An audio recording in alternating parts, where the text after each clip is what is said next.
in the deepest shadows of the internet, where the digital footprint of society blurs into the unknown, lies a realm that few dare to speak of, and even fewer understand.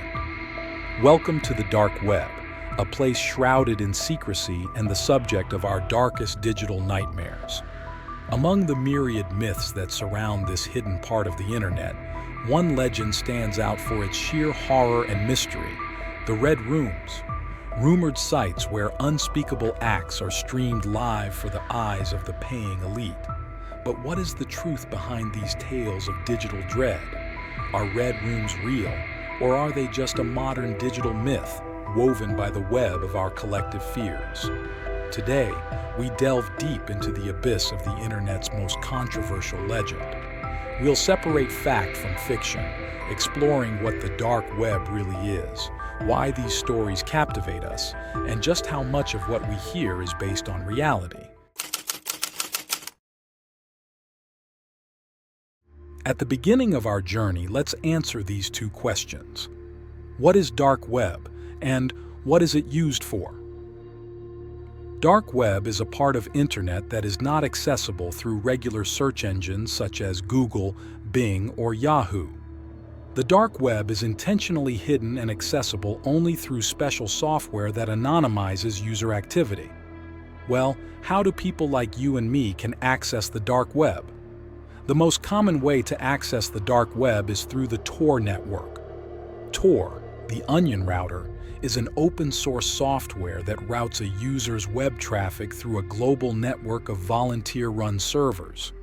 This process disguises the user's location and usage, effectively anonymizing their internet activity, which makes it difficult to trace. This is why Tor is often associated with accessing the dark web. To make it simple, a user starts by connecting to the Tor network via their Tor client. The Tor client contacts an entry node, also known as a guard node. This is the first relay in the Tor network. The user's internet traffic is encrypted before it leaves their device. From the entry node, the traffic passes through a series of intermediate relays. Each relay decrypts a layer of encryption to reveal the next relay in the circuit. This process is similar to peeling an onion, which is where Tor gets its name. Each relay only knows the location of the previous relay and the next relay, not the origin or destination of the traffic.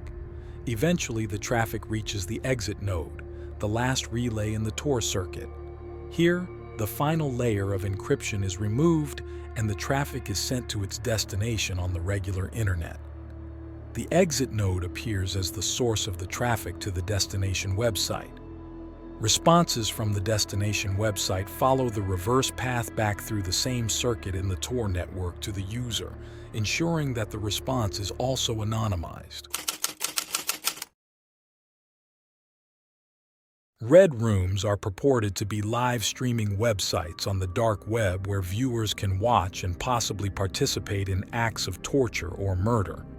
According to urban legends, viewers might be able to interact with the stream by paying large sums of money to dictate the nature of the torture or other violent acts being committed on a victim.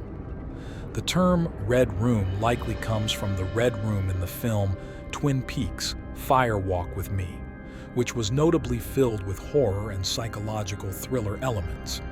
However, it's important to note that there is no verified evidence that such sites actually exist or have ever existed. Even though Red Rooms are most likely fictional, there are some popular creepy stories about them. The We See You creepypasta. One popular creepypasta story involves a person who accidentally discovers a red room while browsing the dark web. As the viewer watches in horror, the screen suddenly flashes a message saying, "We see you," implying that the viewer's anonymity has been compromised. This story plays on fears of being watched and tracked through technology. Live stream torture bait. Another tale tells of a red room that offers a live stream where viewers can pay to watch real-time torture. The twist in the story often involves viewers becoming unwitting accomplices or the next victims, highlighting the theme of voyeuristic guilt and complicity in online anonymity.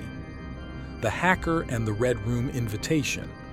In this story, a skilled hacker stumbles upon an invitation to a red room after infiltrating a hidden server. Curiosity leads the hacker to the stream, but as the session progresses, personal details about the hacker begin appearing on the screen, turning the hunter into the hunted. This narrative explores themes of invulnerability and retribution in the digital age. Red Room Countdown. This fictional account revolves around a red room that features a countdown timer. Viewers log in and wait for the timer to reach 0, at which point a promised act of violence is to be executed live. The suspense and impending doom are meant to keep viewers glued to the screen, exploring human anticipation of and reaction to planned violence. The Untraceable Red Room. A creepypasta describes an untraceable red room that is only accessible at certain times and never through the same URL twice. It's said that those who find it are either exceptionally lucky or have been invited. The room supposedly shows unimaginable horrors, reinforcing the elusiveness and exclusive nature of such mythical sites.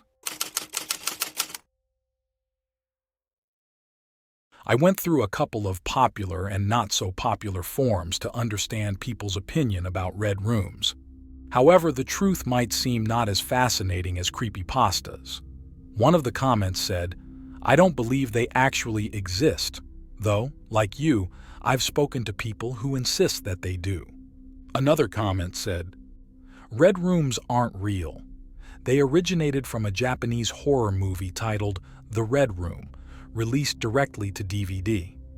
Those who believe in their existence are likely confusing reality with the plot of a cheesy horror movie." Are they real? I doubt it. There's no real evidence of anything of the sort on Tor. One of the comments said that it's all just a money scam and even explained how this all works. You create a Red Room website and announce something like 12 days remaining. You include a link to your Bitcoin wallet in the Join section. You establish a participation fee such as $100 or $250. You gather Bitcoin from individuals eager to join. Once the countdown hits 0, you shut down the server and disappear with all the Bitcoin collected. That's the entirety of the scam.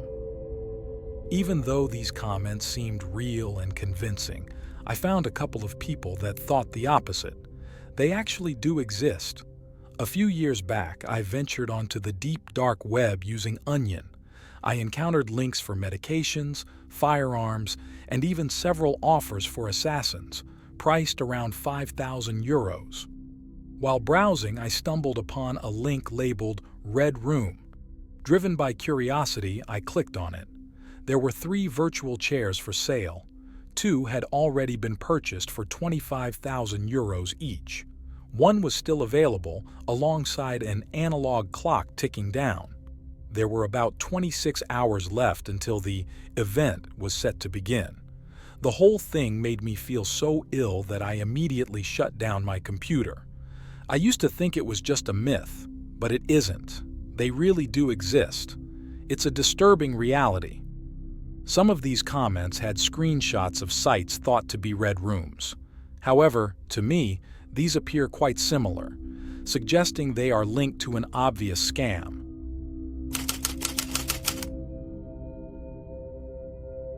Technical and ethical considerations heavily suggest that red rooms are mostly or entirely fictional. Technical feasibility.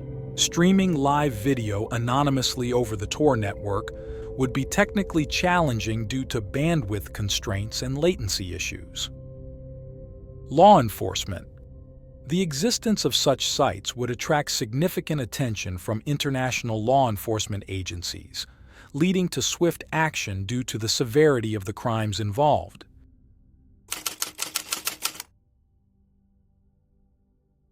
While the existence of red rooms remains unproven, with no substantial evidence to support the grim tales circulated online, the very idea taps into our deepest fears about the capabilities of the dark web.